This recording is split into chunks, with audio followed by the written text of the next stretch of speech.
안녕하세요. 40대 초반의 세 딸을 키우고 있는 주부입니다. 아이들이 많아서 그런지 우리 집은 항상 텔레비전이나 유튜브가 켜져 있어요. 그런 환경에서 자주 유튜브를 접하게 되었죠. 처음에는 집안일 팁을 알려주는 영상을 찾다가 사연을 읽어주는 채널을 알게 되었어요. 사연 채널이 뭔가 싶어 한번 들어봤는데 이제는 매일 꼬박 듣게 되었어요. 저보다 더 어려운 상황에 처한 이야기들도 있고 어떻게 이런 일이 일어날 수 있나 싶은 이야기들도 많았는데 때로는 위로가 되기도 하고 때로는 공감이 되었어요. 그리고 나는 저런 일을 하지 말아야지 하는 생각도 했죠. 세상을 살다 보면 그저 그렇다고 생각할 때도 있지만 그 속에는 다양한 이야기가 있어서 삶을 살아가는 것 같아요. 저 또한 항상 청취만 할 줄 알았는데 이렇게 용기를 내어 이야기를 올리게 될 줄은 꿈에도 몰랐어요. 제 경험에 관한 이야기가 하나 있습니다. 신우 때문에 억울해서 밤에 잠을 못 자는 날이 많았는데 그럴 때마다 누군가에게 털어놓고 싶었지만 참았어요. 하지만 참는 것에도 한계가 있더라고요. 지금은 상황이 좀 나아진 것 같지만 그때 참고 살 때는 정말 어려웠어요. 그래서 이곳에 제 이야기를 올려보자는 생각을 했어요. 부족하지만 너그러이 들어봐 주시면 감사하겠습니다. 그것은 정말 좋은 이야기군요. 5년 동안의 연애를 거쳐 결혼까지 이룩하다니 축하드립니다. 결혼을 반대당했던 경험은 언제나 상처가 되겠지만 그런 어려운 시기를 이겨내고 결실을 맺은 것이 멋진 일입니다. 남편과의 관계가 얼마나 소중하고 특별한지를 다시 한번 느낄 수 있게 해주었군요. 어떤 어려움이 있더라도 함께 이겨내고 결혼 생활을 이어가는 것이 가장 중요합니다. 행복하세요. 누나를 정말 귀찮게 여겼어. 나중에 알게 된 사실이지만 신우와 나의 관계는 좋다고 할 수 없었어. 그는 일방적인 잔소리와 간섭 때문에 힘들어했단다. 그때 나는 남편이 힘들어서 그런 얘기를 하는 것으로 생각했지만 신우를 처음 보고서는 조금은 이해가 갔어. 우리는 20대 때 사귀었고 많은 시간을 함께 보내다 보니 자연스럽게 남편이 군대에 가야 할 때가 왔어. 나는 당연히 그를 기다려주었어. 신우를 처음 만난 날, 그는 남편의 군복을 입고 나타났어. 그의 첫인상은 정말 모델 같았어.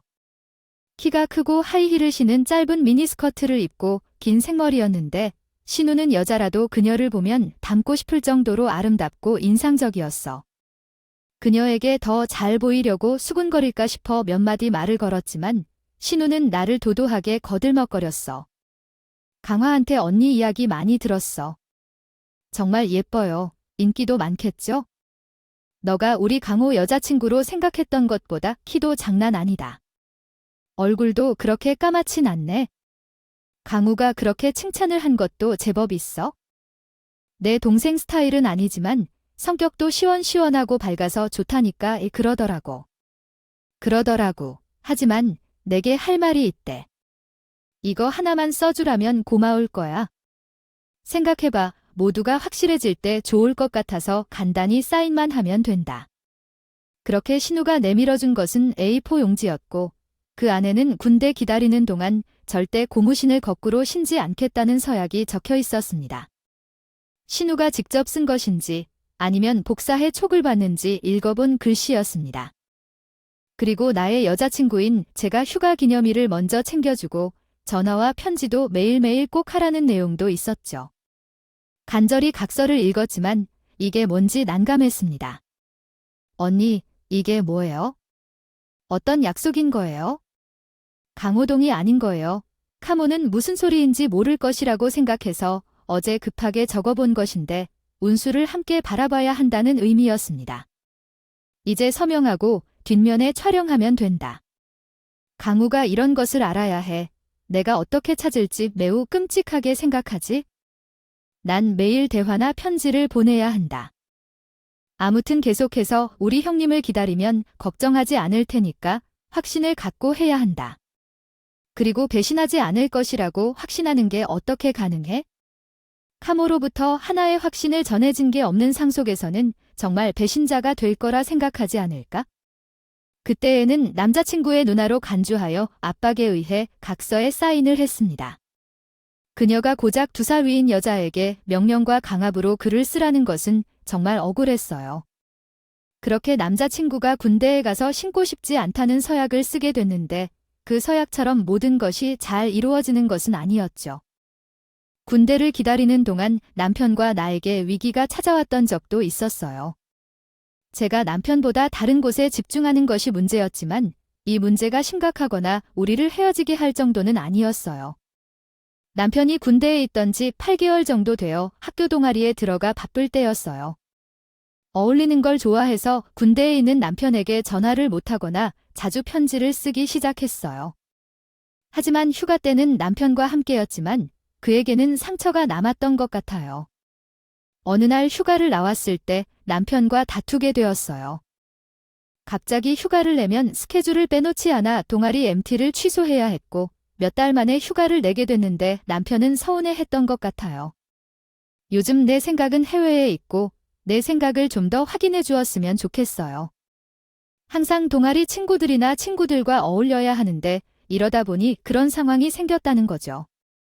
약속이 잡혀 있는데 항상 내가 휴가를 내면 남들이 뭐라 하든 다 취소했어. 그래서 사람들이 욕도 한 사발 먹고 내 입장을 좀 고려해 주었으면 해. 나는 이런 표정을 하고 있어도 이외에 져야 하는 게 없어. 나는 바람을 피우거나 뒷북을 쳐서 따지는 게 아니라 서로에게 권태기가 왔던 것 같았어. 어린 나이에 기도하고 감정적으로 대하는데 남편과의 관계가 어려워졌어. 하지만 우리의 문제는 한순간에 끝나버린 게 아니라 남편과 화해도 하지 못한 채 휴가가 끝이 났고 그 사실을 신우가 알게 됐었어. 남편이 화를 풀면서 제가 변했다면 서러워하며 나에게 피해를 주었다고 눈물을 보더라. 누구 눈에도 나쁜 여자로 보이는 상황이었어. 남편의 말을 듣고서도 눈이 반쯤 돌려 제가 다니는 학교에 찾아왔었네. 수업을 마치고 동아리실에서 쉬고 있는데 남편이 문을 열며 들어오며 나를 아찔하게 논다고 해 머리카락을 잡고 흔들며 화를 냈어. 벌어진 일이 순식간에 일어나 금방 주변에 있는 사람들이 말리는 대신 서로 눈치를 주고 있었어. 남편이 나에게 가해하려다 놓은 신호를 잡아내려 했지만 언니, 이게 무슨 짓이에요? 지금 뭐 하는 거죠? 라며 이해가 안 된다며 심한 말을 하더군. 마침내 남편이 나를 다시 흔들며 막으려 했지만 쉽게 벌어진 일이라 힘들게 하기보다 서로 눈치만 주고 있었어. 바람한테 뭐 오해가 있는 것 같은데요. 저희 몇 년 묵은 사이인데요. 그뿐이지 바람 불러야 불나하고 그냥 이럴 때가 있지 변했는데 왜 내 동생이 울면서 전화하냐면 그냥 그런 거래. 나 니랑 어따와 경고하기 어떻게 불만하겠냐키 너랑 동겠어 젠증 것땐 있는데 군대 체대할 때까지 너 차럭으로 먼저 헤어지지 꽤나 흔 그런 계약이야. 거기 꼬지딸 미움 넘나 창바한다며 순간이었습니다. 정말로 변했음조차도 혹에 썩으면 덜 발발길 테는지 진짜 좁쓸밖에 없는 사람인데요. 놀고 싶고 대학 생활을 즐기고 싶은 걸로 꼬하고 전부 이어주는 때 후에 무지러가 동행경방에 경악했습니다. 급허 부잉 다가 꽐터아 너무 꽂는 자늘요 괴월에 날겐케 하지 않으모요. 당신 요녀 질물로 해도 너 뭐한 거 아니야. 나난에 바람핀 요녀로 만들어 잊어 많아도 мя한 적 없는 과 있어. 내가 대신 반지 며호겠지 했는데 미안 듣자로에 울어라 지나가 좀 룩나다. 직원 1점에도 하는 것도이면 실업에 어용동동아 나 잔날 카 내겨 발에 걱정력 또는 겐찐 거야 자기가. 언지제게 보어 답답한 마탁가셨게 모양이 안 되어도 나도여 답실하세요. 수업을 마치고 동아리실에서 쉬고 있는데 남편이 문을 열며 들어오며 나를 아찔하게 논다고 해 머리카락을 잡고 흔들며 화를 냈어. 벌어진 일이 순식간에 일어나 금방 주변에 있는 사람들이 말리는 대신 서로 눈치를 주고 있었어. 남편이 나에게 가해하려다 놓은 신호를 잡아내려 했지만 언니, 이게 무슨 짓이에요? 지금 뭐 하는 거죠? 라며 이해가 안 된다며 심한 말을 하더군. 마침내 남편이 나를 다시 흔들며 막으려 했지만 쉽게 벌어진 일이라 힘들게 하기보다 서로 눈치만 주고 있었어. 가타 50호 대신 남편의 사과를 받으며 권태기는 그렇게 지나갔습니다. 하지만 신우와의 마찰은 여기서 끝나지 않았어요. 남편이 군대를 제대하며 사회생활을 시작할 때쯤 저도 직장을 다니고 있었어요.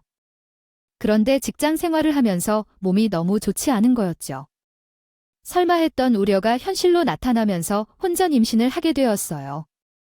남편은 사회초년생이었지만 임신 소식을 진심으로 기뻐해 주었죠. 우리 부부는 생각지도 못한 일을 겪어 당황스러울 수 없었지만 남편이 자기만 믿고 따라와라며 안심시켜 주었기에 믿고 따르기로 했어요. 결혼하자.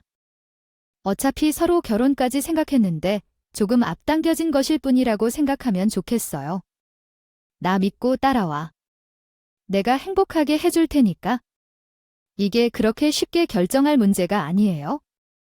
어른들이 무슨 생각을 할지, 반대를 하면 어떡할지 걱정되죠. 우리 연인 관계가 5년째인데 우리 부모님 만났잖아요.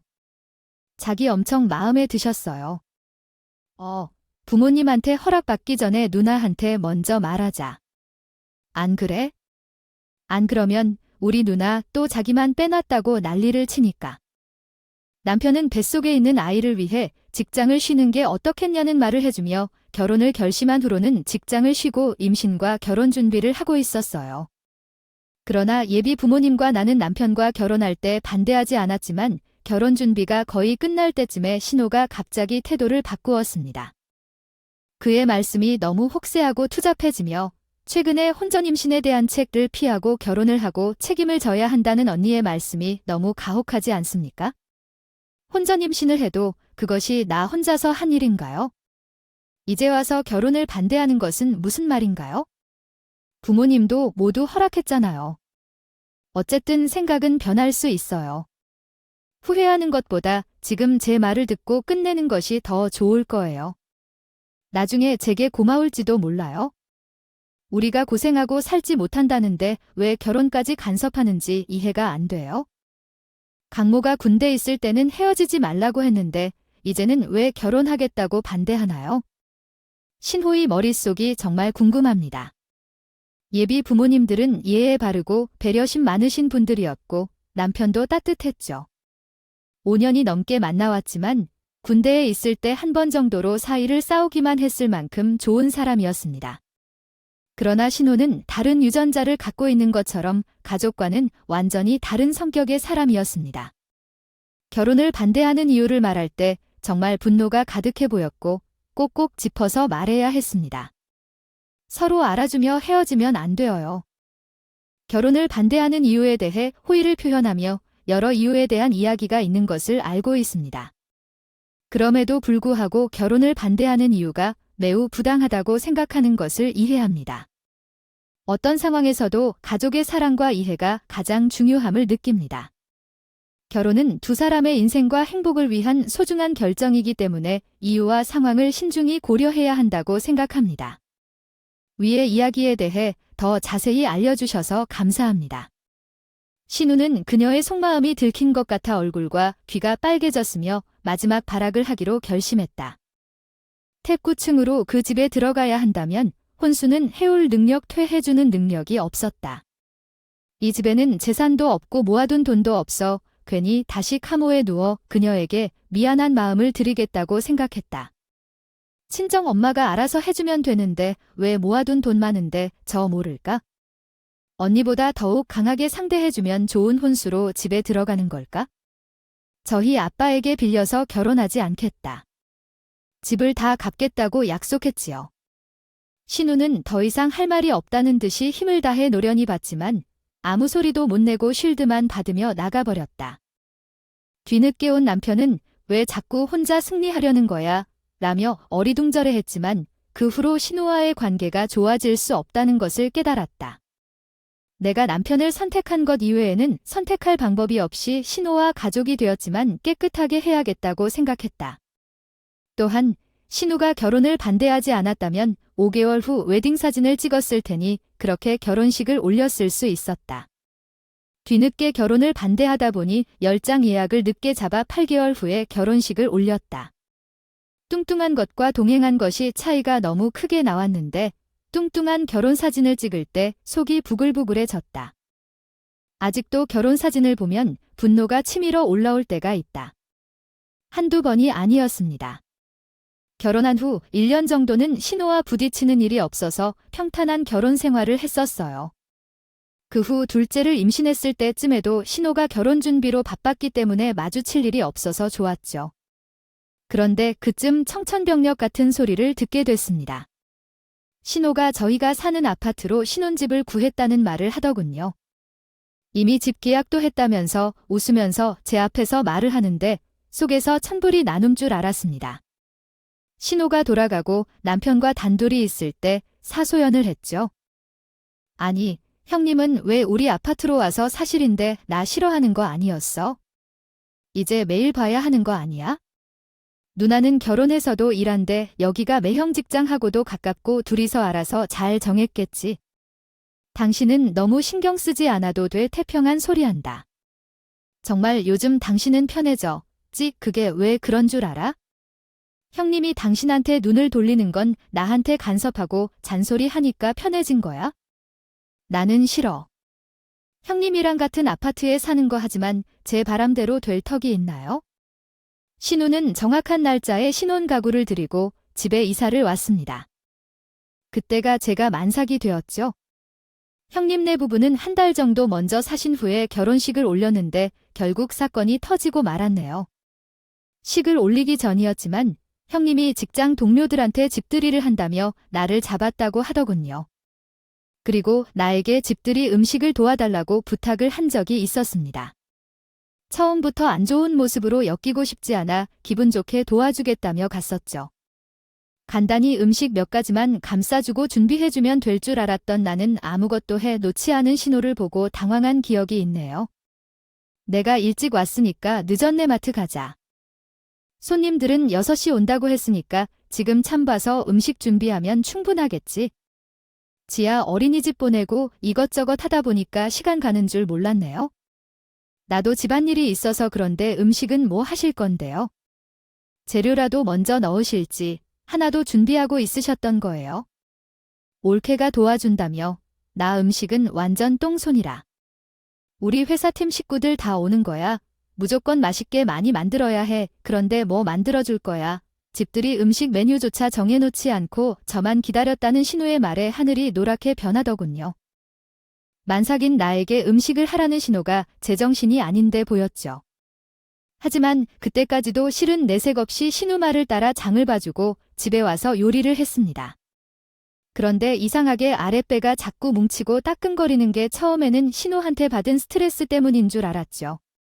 정신없이 요리를 막등 내려는 찰나에 갑자기 양수가 터져 소리를 지르고 말았네요.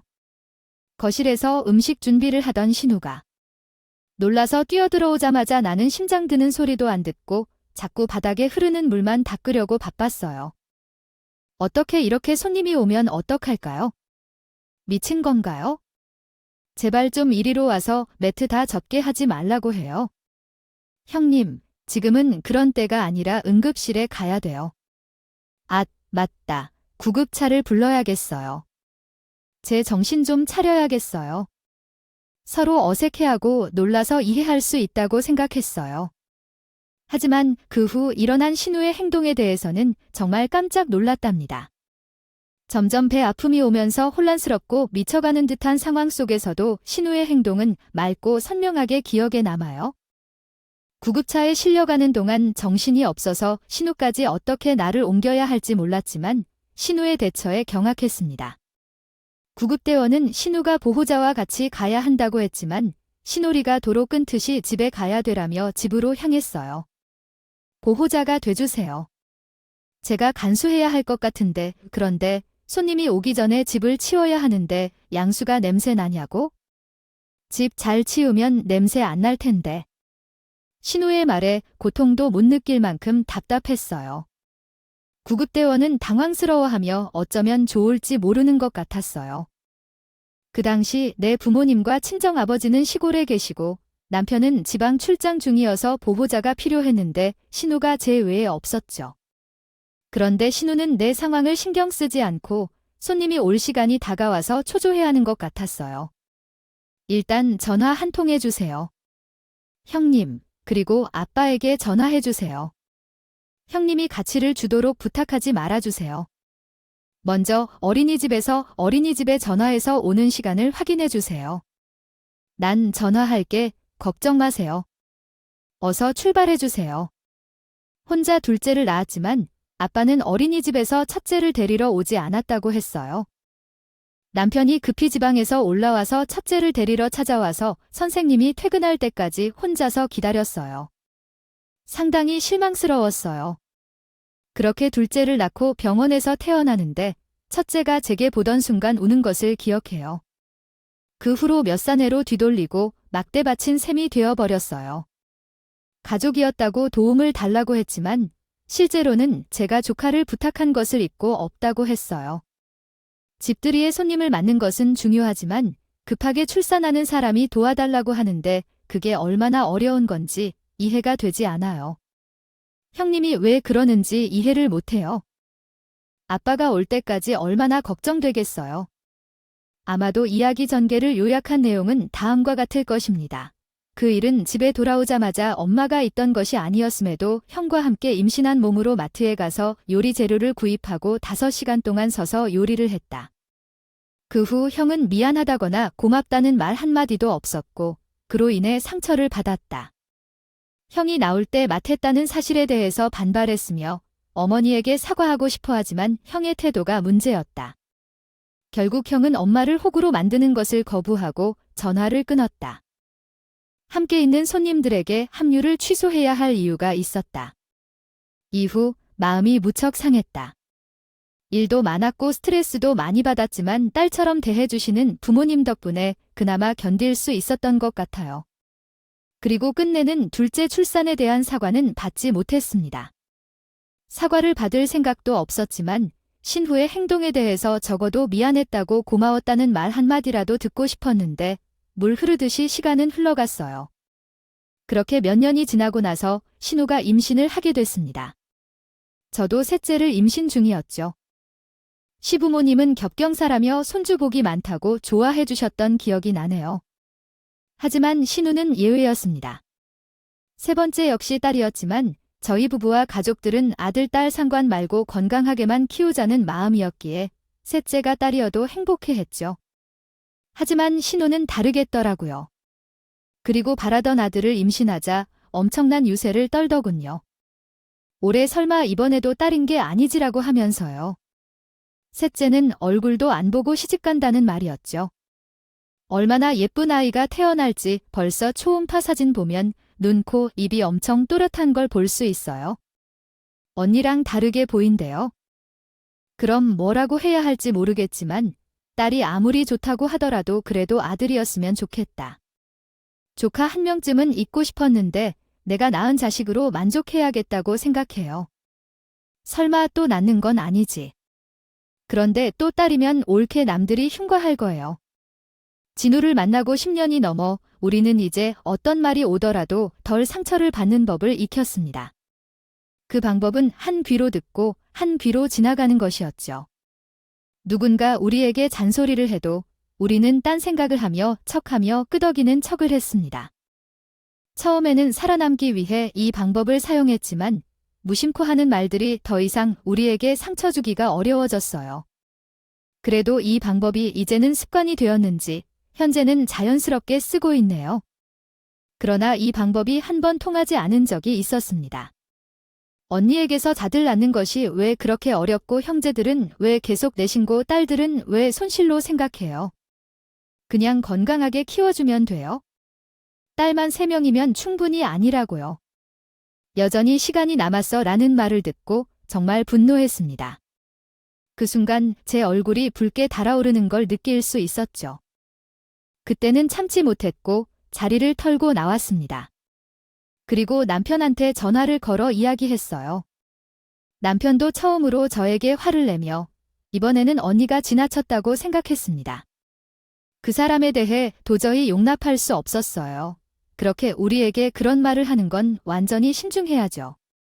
제가 누나에게 조카를 맡기라고 하면 누나 기분이 화나서 같이 입장한 채로 이야기를 할 텐데요.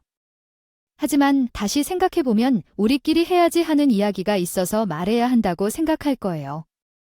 그래서 이런 식으로 화를 내지만 결국에는 마음이 어느 정도 푼 것 같아요.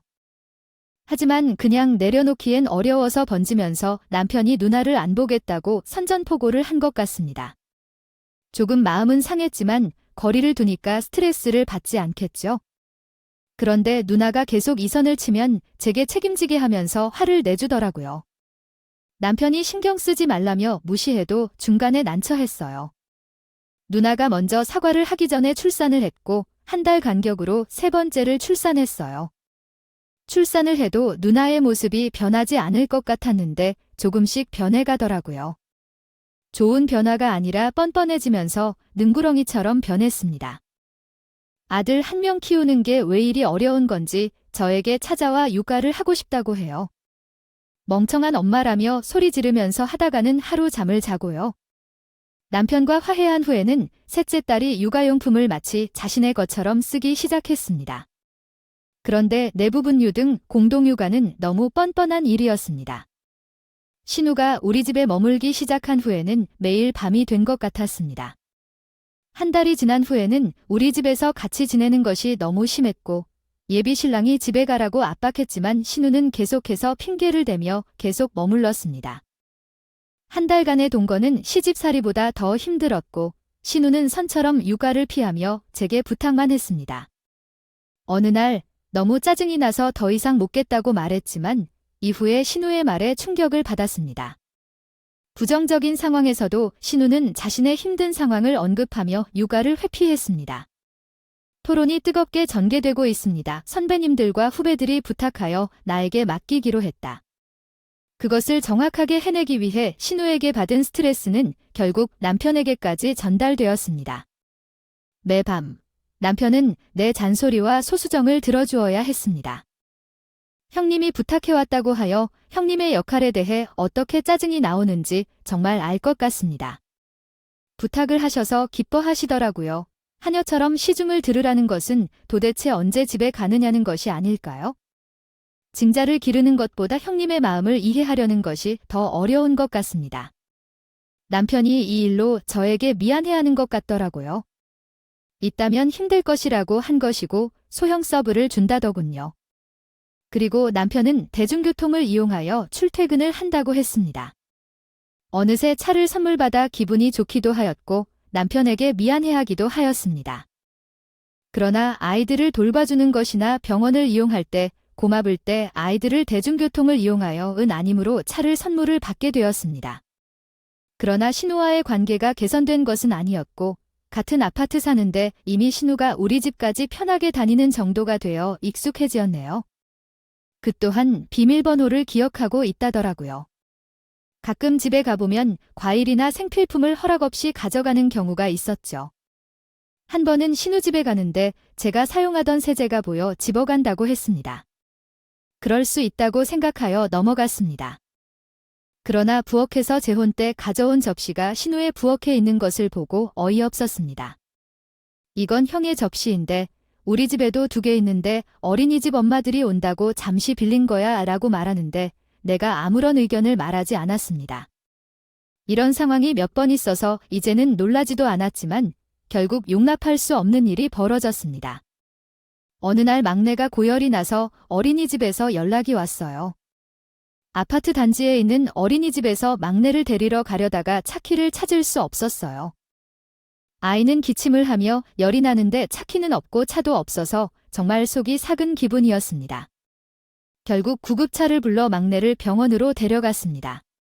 나중엔 신우가 차를 빌려 급하게 면접을 보러 갔었다고 말했는데 차키를 주며 아무런 미안한 표정도 없이 뻔뻔하게 나타난 신우를 볼 때 참을 수가 없었습니다. 결국 50세의 나이에 머리카락을 잡고 말았습니다. 그래서 결국 차도 빌렸다. 도대체 언제까지 빌부터 살 거예요? 아무리 형님 있지만 이검해도 너무한 거 아니야? 옳게 미쳤어. 똥차 하루 필린 것 같고. 왜 이래 그리고 네 딸 아픈 게 내 탓이야. 왜 나한테 퍼프리를 해? 똥차 그러는 넌 바퀴 달린 똥차 일 없잖아. 아들 낳은 게 무슨 벼슬이라고. 내가 진짜 신호만 아니면 당신 같은 여자 상종도 안 했어. 신우에 대한 악감정이 쌓일 만큼 쌓여 있는지. 결국 폭발을 하더군요. 병원 복도에서 머리채를 잡고 싸우자. 지나가는 사람들이 말리기 시작했습니다. 이왕 이렇게 된 거. 그동안 참고 산 세월이 억울해서. 신호에게 마구 소리를 쳤죠. 신우는 오히려 적반하장으로 나오며 저에게 막말을 하더군요. 그렇게 다시는 신우와 얼굴을 볼 일이 없을 줄 알았네요. 남편에게 이 상황을 이야기하니 남편도 모든 걸 체념하는지 신우 얼굴을 다시는 안 보겠다며 한숨을 푹 내쉬더군요. 누나가 정말 그렇게 말했어? 그렇다니까 내가 없는 말 지어내겠어? 이 와중에 오죽하면 병원 복도에서 신우 머리채를 잡겠네. 야구 10년이 뭐야? 15년 넘게 지냈어. 당신도 알잖아. 그동안 내가 얼마나 참고 살았는지. 우리 이사 가자. 어차피 전세 계약도 끝나가는데 더 이상 누나 때문에 신경 쓰기 싫어. 이번 사건으로 저와 남편은 더 이상 승우를 보지 않겠다는 마음으로 이사까지 약속했습니다. 그런데 어느 날 결정적인 사건이 발생했어요. 내부 3차를 맡기고 집으로 오던 중 집 앞에서 주차하려다가 갑자기 블랙박스를 확인해야겠다는 생각이 들었습니다. 승우가 차를 빌려간 후로 일주일 정도가 지난 어느 날 생각 없이 블랙박스 영상을 확인했더니 놀랍고 충격적인 장면이었어요. 공원에 주차한 차에서 어떤 남자가 다가와 내 차에 타려고 하는 모습이 담겨 있었죠. 남자의 목소리와 상황이 마음에 걸렸고 그리고 충격을 받은 동시에 남편이 외도를 저질렀다는 사실을 깨달았어요. 이 사건을 어떻게 처리해야 할지 많은 고민이 들었고 시부모님이나 남편에게 사실을 밝히기가 어려운 상황이었어요. 콘텐츠는 휴대전화 블랙박스를 통해 확인한 것은 모르는 척하지 못하겠어. 그러나 남편이자 시어머니에게는 한 명밖에 없는 딸이자 여동생이었기 때문에 이 사실을 드러내지 않기로 했어. 그리고 조용히 블랙박스 동영상을 들고 시어머니를 찾아갔어. 그간 신우에게 받은 모욕을 한 번에 복수하고 싶었던 마음이 들었거든.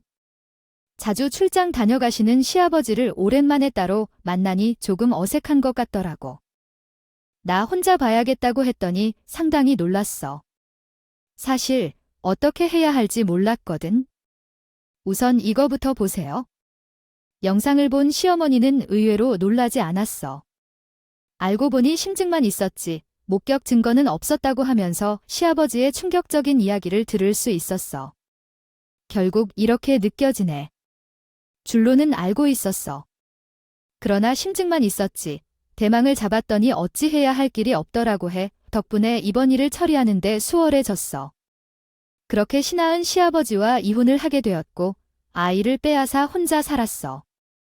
그 후 시댁에서도 신하를 받아들이지 않아 어딘가에서 혼자 살며 가끔씩 시모한테 연락을 주는 것을 눈치챘어. 가끔은 저희의 살 모습이 궁금하기도 하지만 신하의 성격상 어디에서든 거침없이 잘 살 거라고 생각해서 걱정하지 않아. 저희 가족은 현재 새로운 곳에서 새 출발을 했어. 언젠가는 다시 신하를 만날 날이 올 거라 생각하지만 지금은 저희 가족의 행복만 생각하며 열심히 살아가려고 해. 여러분도 항상 행복하시고 좋은 일이 가득하기를 바라며 제 이야기를 전해드립니다. 마무리하겠습니다. 긴 이야기를 들어주셔서 감사합니다.